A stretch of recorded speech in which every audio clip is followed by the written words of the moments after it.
Oh no's, hellos, and welcome back to another videos. And today we'll be taking a look at top 10 Onslaught boys. Oh yes. So we're going to be taking a look at the 10 cards from Onslaught that were kind of broken. I have to say this set was kind of interesting with all the cards it printed. So we're going to take a look at some of the interesting cards and some of the broken cards. So let's just move on to the interesting. And at number 10, we have a squid playing magic with a human. But we kind of all know this is Trade Secrets. Yes, and Trade Secrets wasn't just in Commander, it was actually first printed in Onslaught. Who would have guessed it? So it's a 1 blue blue sorcery for target opponent draws 2 cards, then you may draw up to 4 cards. But this is not why it's broken in Commander. That opponent may repeat this process as many times as he or she chooses. Now, the reason why this is banned in Commander is because you can basically tell any other opponent who just wants to draw cards like crazy, and you and the opponent basically get ahead on card draw. And this can keep happening and happening and happening and happening. And no one wants to kind of have a game, I guess, like that. So yeah, they kind of banned it shortly after because, well, it's kind of broken. And the sad thing, this was put in a commander set. And this card, if you were to get it in a commander booster box, that would be, or not booster box, but commander deck thing, this card would be banned. And you would have to take it out.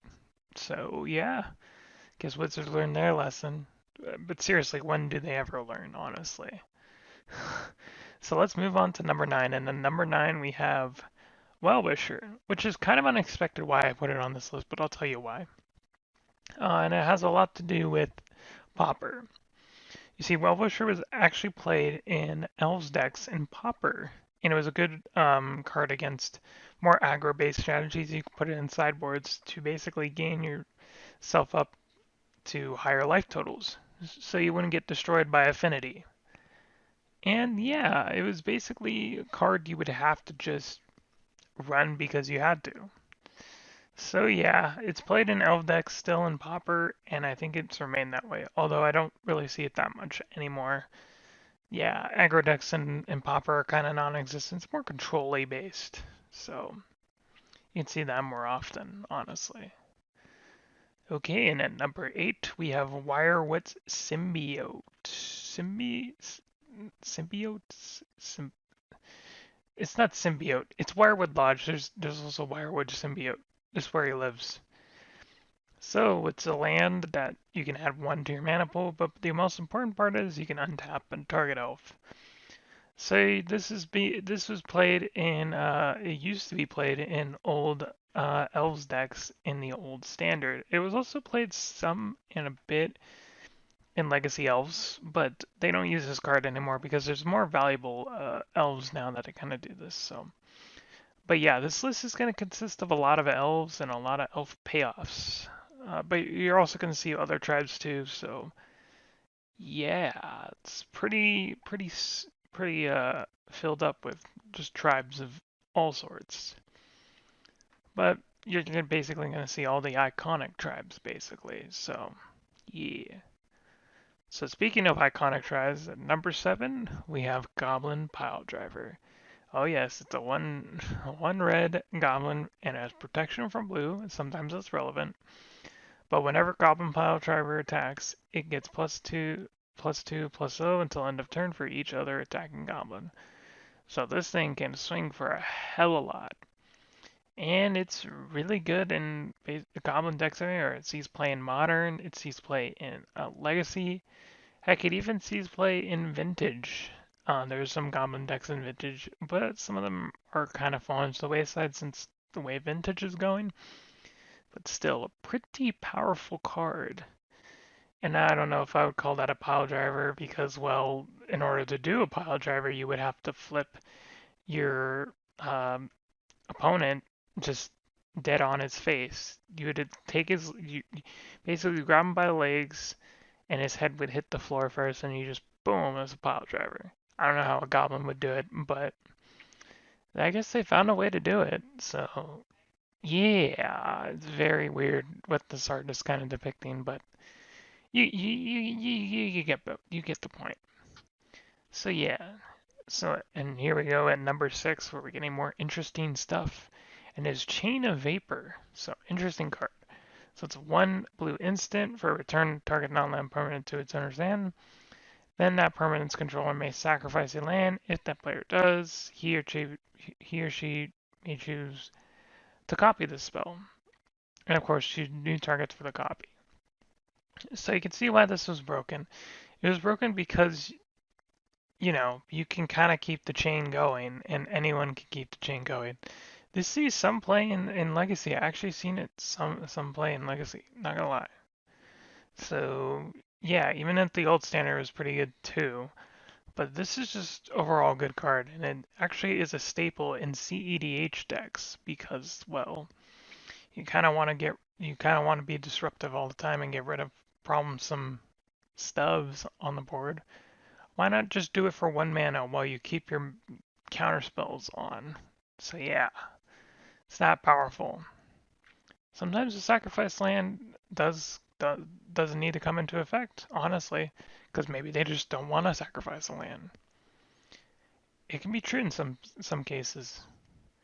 All right, and then number 5. This is kind of interesting one I wanted to put on, but I put it on here anyways. Aggravated Assault. It's a 2 red for an enchantment, and you can pay 3 and 2 red to untap all creatures you control, and then you get another combat step. So yeah, and this is played in CDH 5-color warrior deck thing.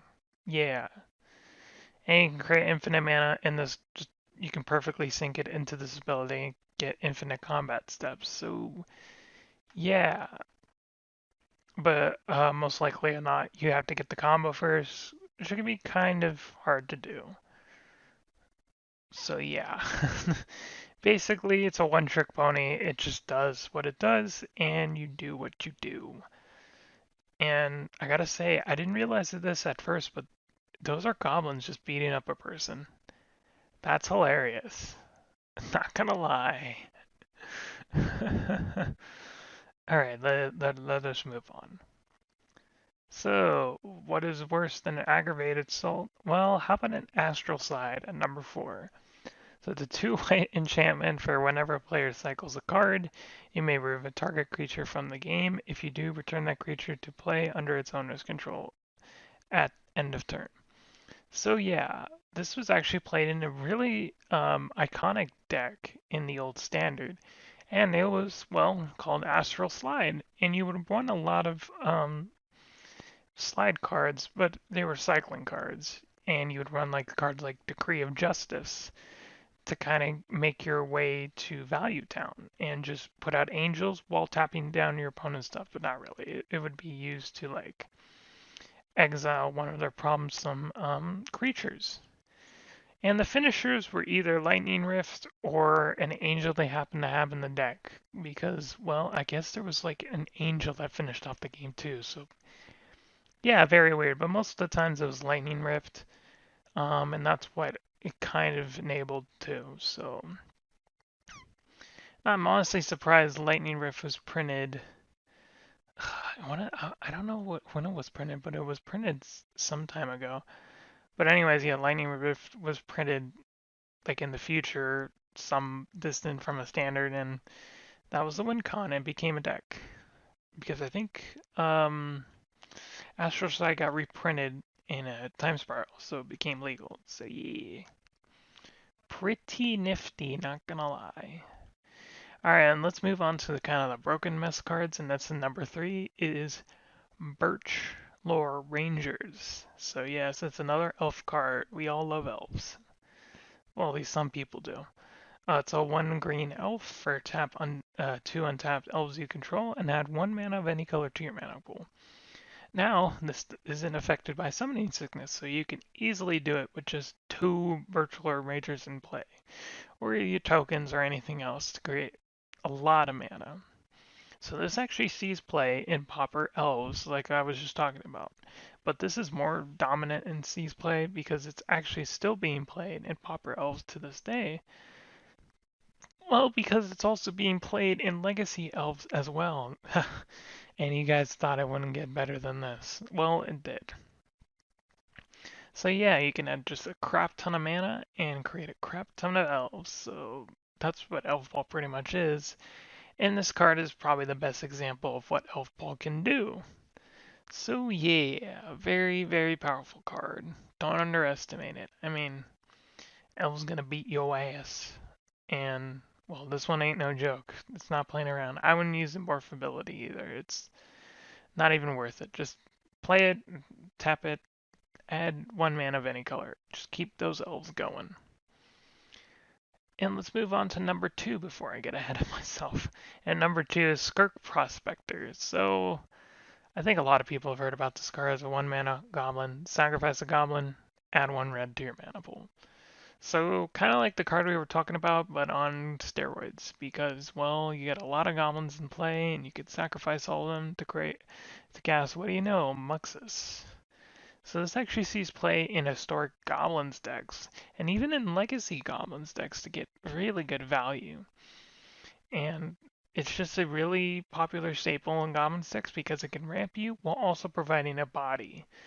So kind of powerful and stuff. And honestly, why would a goblin sacrifice something just to get, well, treasure? I have no idea. But they done did it. Done did it.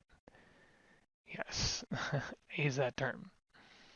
Alright, and to no surprise of anyone, number 1 is the Fetchlands. So, Fetchlands, and a lot of people are going to be upset that I added Fetchlands, but hear me out. Fetchlands are basically how every deck is thinned in Magic. Basically, running a Fetchland means your deck is entitled to shrinking, and the more like empty cards you have in your deck, the more times than not you're going to be consistent on drawing what you need. And Fetchlands are played everywhere as long as they're legal. They're played in Vintage, they're played in Legacy, they're played in Modern, they're played anywhere it's allowed. I guess except for Pioneer, but we don't talk about that format. So yeah, Fetchlands are kind of the thing that makes all mana fixing possible because these will just get anything out of your deck if you think about it. Island in a Swamp, you can get an Island in a Swamp. You can get Underground Z. I mean, the list is endless what you can get with these cards, even though it says Island or Swamp. Now, if it said like basic Island or Swamp, then they wouldn't be as good. But they're only good for that reason because of what it says on the text. And Fetchlands are basically the bread and butter in any good deck in Modern, Vintage, and Legacy. So, if you want to look to something, look to Fetchlands. These are where they came from, basically. These were what they were born from. So anyways, that's the top 10 cards of Onslaught. What'd you guys think of the list? Do you disagree? Let me know in the comments below. So as always, bye in peace.